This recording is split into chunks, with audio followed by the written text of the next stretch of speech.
Hi, this is Parag Samolgil. Welcome to this week's Living and Working Abroad blog, where we're determined to introduce a positive reason and outlook for Brexit. So amid all the bemoaners and complainers and vested interests, we're going to rejoice on the benefits of Brexit for EU expats living in Cyprus, particularly for UK expats. The first thing is permanent residency. Now, permanent residency is an EU version of a residency visa that's generally available after 5 years when an EU citizen relocates to another EU country, or if a non-EU family member joins them.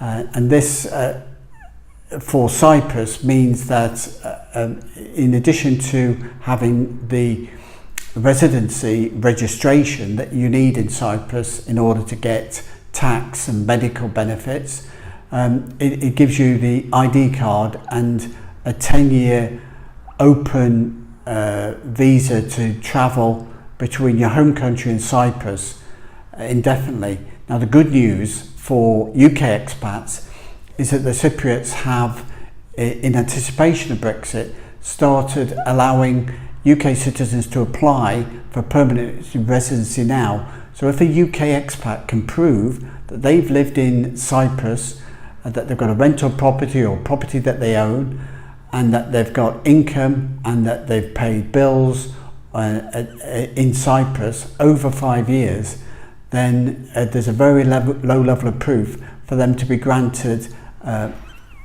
EU residency on a permanent basis in Cyprus for up to 10 years after Brexit, and this will give them free movement between the two countries. Contrast this to non-EU citizens who want permanent residency in Cyprus now.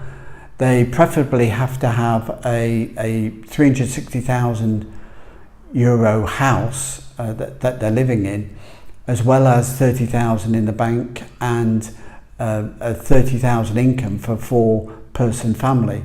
So with a minimum income of 15,000. So that the level of proof for non-EU citizens that the English will be after Brexit will be much higher. So this is a real concession to effectively replicate for UK expats living in Cyprus the situation that the UK have offered EU expats, where they've offered them from March 2019, from Brexit date, they've offered them a settled status with, as long as they can prove that they're living in the country and they're not dependent on the state, they'll be granted the settled status.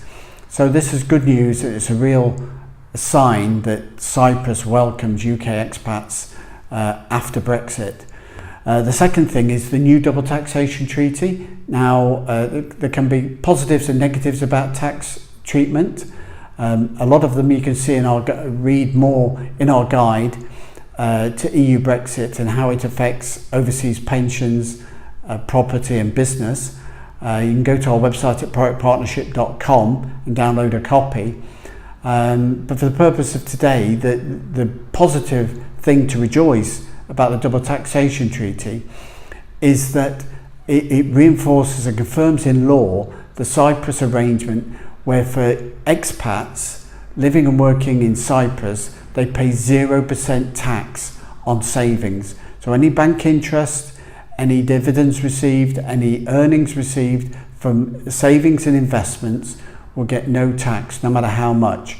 So you have £1 million invested in shares and bank interest and investment bonds, that income will attract no tax in Cyprus. And it's not just that it's no tax, it's that you put it on the tax return, it's a zero rate.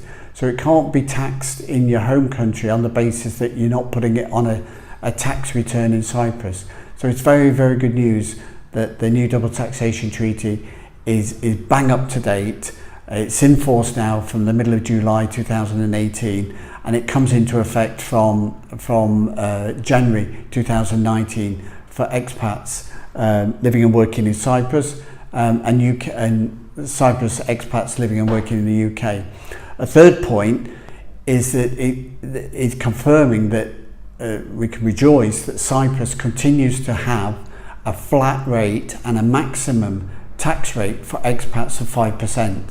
So no matter what your pension is, 50, 100, 150,000 a year, you'll continue to have a flat rate, maximum rate of tax of 5%. Now compare that to a pension in the UK. If your pension is £50,000 in the UK, you're already up to 40% tax. If you get up to £150,000, you're talking about 45%. So to have a flat rate tax of 5% is a very attractive proposition. A third benefit, again looking at retired pensioners, if you're receiving a UK state pension in the UK, you're used to having that index year in, year out. If you're living and working abroad and receiving a UK state pension, that's not necessarily the case. Generally, Commonwealth countries and EU countries will have pensions indexed, but that's not always the case. And what is quite likely to happen is that as as the UK goes through Brexit and leaves the EU, then it is obviously no longer going to be part of the EU's common social and welfare and healthcare provisions, and therefore the UK won't be obliged to offer healthcare and social welfare benefits to each other. How that will impact pensions is that there won't be an obligation for the UK to index state pensions for retired expats. Now, if you live in an EU country or you live in a Commonwealth country, you wonder what this is all about. But if you live in the Middle East or countries in Africa, South America, or Thailand, you'll already know that your state pensions are not indexed. And if you lose indexation for a number of weeks and years ahead and return to the UK, you don't catch up on the indexation. You can start again, but you don't catch up on the indexation you missed off. So rejoice that Cyprus is likely to still be offering an indexed pension as a Commonwealth country. Another factor is going back to a tweak of the double taxation treaty. What it means is if your income is made up in the right way, then on the face of it, you'll be able to enjoy an increase in your tax-free income up to £27,000. So with the right mix of pensions and earned income, an expat living and working abroad in Cyprus from the UK could earn £27,000 before paying any income tax. Now, there's always winners and losers in any changes, and this is not going to affect everybody. But the good news is for Cyprus, expats can earn £17,000 with no income tax anyway, compared to £12,000 for the UK. So it's an extra £5,000 a year, plus no tax on savings and dividends. So, but to be able to earn an extra £10,000 in a mixture of pensions and earnings could be a big benefit for expats living and working abroad. A sixth factor is going back to dividends, but looking at it from a business perspective. If you're a service company in the UK, you'll go down that route to try and keep your income at the basic rate, say under £46,000, or maybe even a more minimum rate. So between £12,000 and £46,000, you're paying 20% tax. In Cyprus, as we've just heard, you can earn a minimum of £7,000 and maybe £27,000 before you get income tax. And then with using a service company strategy, you may choose to pay dividends as a way of subsidising your lifestyle. In Cyprus, the new double taxation treaty confirms that expats will pay 0% tax on dividends to an unlimited amount. So if you've got a service company that can pay you dividends, or if you have got a holding company which can pay you dividends as an expat, even if it's £1 million, you'll still pay 0% tax in Cyprus. Another factor, and it's a bit more complex, but there is still the potential for a Cyprus-based business to avoid future capital gains liabilities on assets and gains that are made.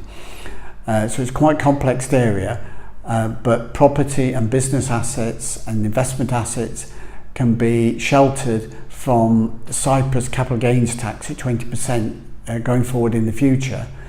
And again, this is an entirely legitimised within the double taxation treaty, and it's available to expats living and working in Cyprus. An eighth way, now we mentioned earlier about with the changes to the bilateral treaty and the indexation of state pensions, it also goes for healthcare.